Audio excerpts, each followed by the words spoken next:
Properties of determinant, ये भी बहुत ही यूजफुल टॉपिक है डिटर्मिनेंट के लिए। फर्स्ट प्रॉपर्टी ये है कि if each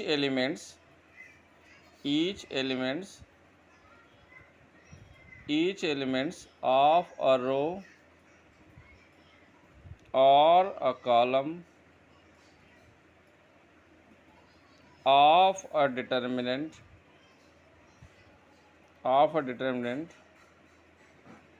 or 0, then the value of determinant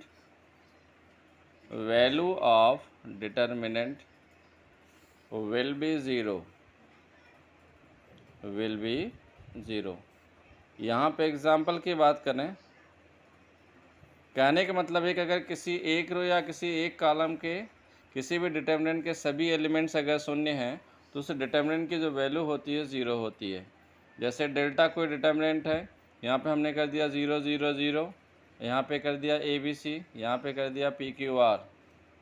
या डेल्टा कोई डिटर्मिनेंट है, मान लो यहाँ पे फर्स्ट कॉलम ABC हो गया, सेकंड कॉलम 0 0 0, थर्ड कॉलम हो गया PQR। तो यहाँ पे एक पूरे रो के सभी एलिमेंट 0 है, इसलिए डिटर्मिनेंट की वैल्यू 0 हो जाती है। यहाँ पे क्या है, पूरे एक कॉलम का वैल्यू सभी एलिमेंट 0 हैं, इसलिए इसकी भी वैल्यू क्या हो जाएगी, 0 हो जाएगी। कहने का मतलब ये है कि अगर किसी एक रो या किसी एक कॉलम के सभी एलिमेंट शून्य हैं तो उस डिटर्मिनेंट की जो वैल्यू होती है हमेशा क्या हो जाएगी, 0 हो जाएगी। सेकेंड प्रॉपर्टी ये है कि इफ़ टू रोज और two columns of a determinant are identical,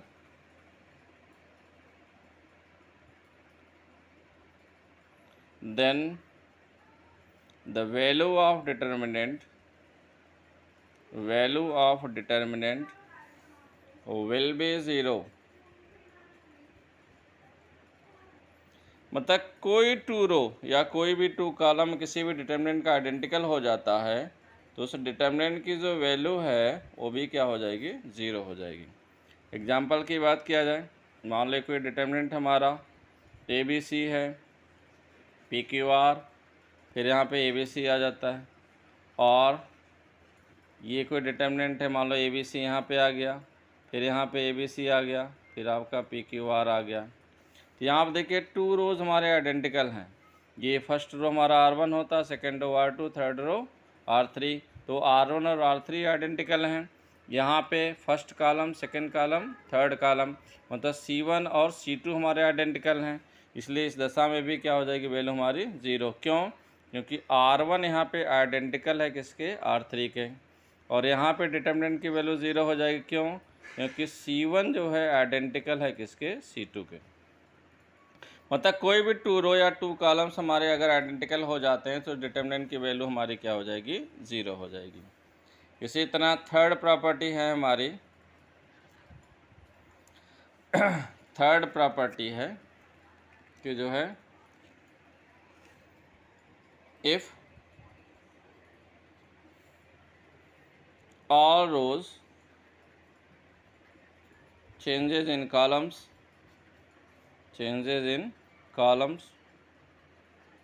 and columns in rows,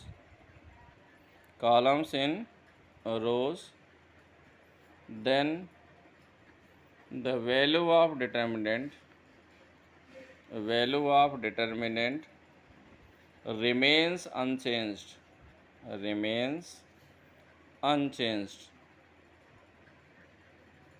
कहने का मतलब ये है कि किसी भी डिटर्मिनेंट के रोज़ को कॉलम्स में कन्वर्ट कर दें और कॉलम्स को रोज़ में, तो उस डिटर्मिनेंट की वैल्यू पर कोई इफ़ेक्ट नहीं पड़ता। डेल्टा कोई मान लो हमने डिटर्मिनेंट लिया, मान लो ABCD लिया, तो इसको जब सॉल्व करेंगे तो आंसर आएगा AD माइनस BC। इसी तरह एक डिटर्मिनेंट हमने डेल्टा 1 लिया, इसके फर्स्ट रो को फर्स्ट कॉलम बना दिया और जो है सेकंड रो को सेकंड कॉलम हमने बना दिया। अब जब सॉल्व करेंगे तब भी इसकी वैल्यू AD माइनस BC आएगी। तो कहने का मतलब ये है कि अगर जो है रोज़ को कॉलम्स में कन्वर्ट कर दें और कॉलम्स को रोज़ में, तो उस डिटर्मिनेंट की वैल्यू पर कोई इफेक्ट नहीं पड़ता, लेकिन सभी। इसी तरह फोर्थ प्रॉपर्टी है हमारी, फोर्थ प्रॉपर्टी अगर टू रोज का, इफ़ टू रोज और to columns of a determinant are interchanged, then the value of determinant will be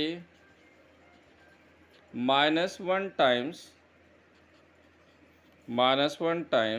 of the original determinant। कहने का मतलब ये है,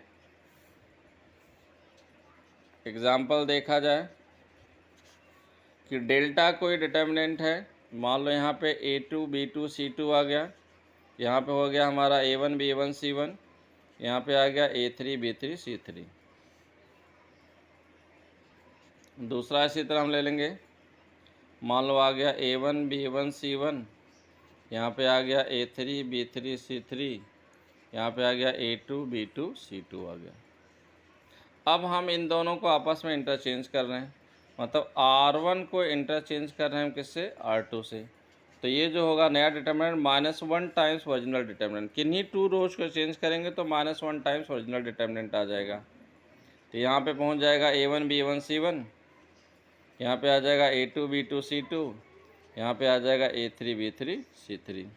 और यहाँ पे देखिए, यहाँ पे हम इन दोनों को इंटरचेंज करना चाह रहे हैं, C2 को इंटरचेंज करना चाह रहे हैं हम C3 से।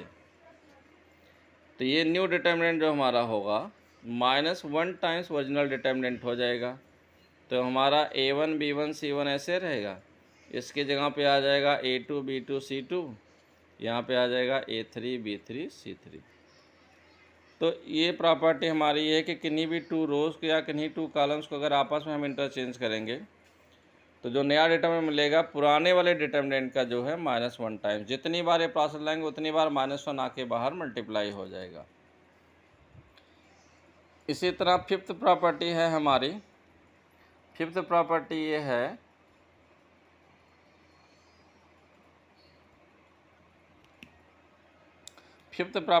है कि if each elements of a row or a column of a determinant or sum of two or more than two elements, then the determinant can be expressed as the sum of two or more than two determinant। कहने का मतलब ये है, example देखिए, समझिए इस property को। अगर डेल्टा कोई डिटर्मिनेंट है, मान लो हम यहाँ पे आ गया A + A1 B + B1 C + C1, यहाँ पे आ गया A2 B2 C2, यहाँ पे आ गया A3 B3 C3। First row के सभी एलिमेंट टू एलिमेंट के सम के फॉर्म में हैं, तो इसको हम टू डिटर्मिनेंट के फॉर्म में हम ब्रेक कर सकते हैं। A2 A3 ऐसे रहेगा, B B2 B3 ऐसे रहेगा, C C2 C3 ऐसे रहेगा, प्लस अब ये सेकेंड एलिमेंट ले लेंगे, इस तरह से बनाएंगे। First row A1 B1 C1 हो जाएगा, सेकेंड रो हमारा एज इट इज रहेगा A2 B2 C2 A3 B3 C3। कहने का मतलब है कि पूरा एक रो या पूरा एक कॉलम अगर टू या मोर देन टू एलिमेंट के सम के फॉर्म में है तो इसको उतने ही डिटर्मिनेंट के सम के फॉर्म में हम ब्रेक कर सकते हैं। इसी तरह नेक्स्ट प्रॉपर्टी है हमारी सिक्स प्रॉपर्टी। सिक्स प्रॉपर्टी ये है कि अगर मान लीजिए डेल्टा कोई डिटर्मिनेंट है हमारा, यहाँ पे K A1 है, KB1 है, KC1 है, LA2, LB2, LC2 है, MA3, MB3, MC3 है।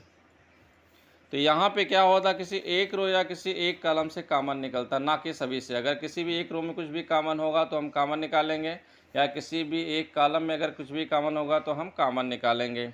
सभी को नहीं देखना होता, केवल एक रो या एक कॉलम को देखना होता है। अगर कुछ भी कॉमन होगा तो कॉमन बाहर निकालेंगे।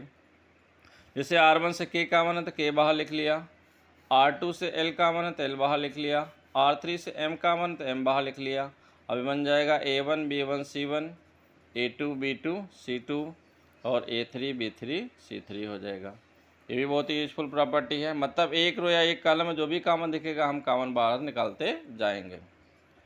7th प्रॉपर्टी है कि अगर मान लो कोई डिटर्मिनेंट हमारा है जो इस फॉर्म में है A0 0 0 B 0 तो 0 0 C के फॉर्म में है, तो इसकी जो वैल्यू होती है direct product of diagonal elements हो जाता है। इसकी जो वैल्यू होगी प्रोडक्ट ऑफ डायगोनल एलिमेंट्स हो जाता है।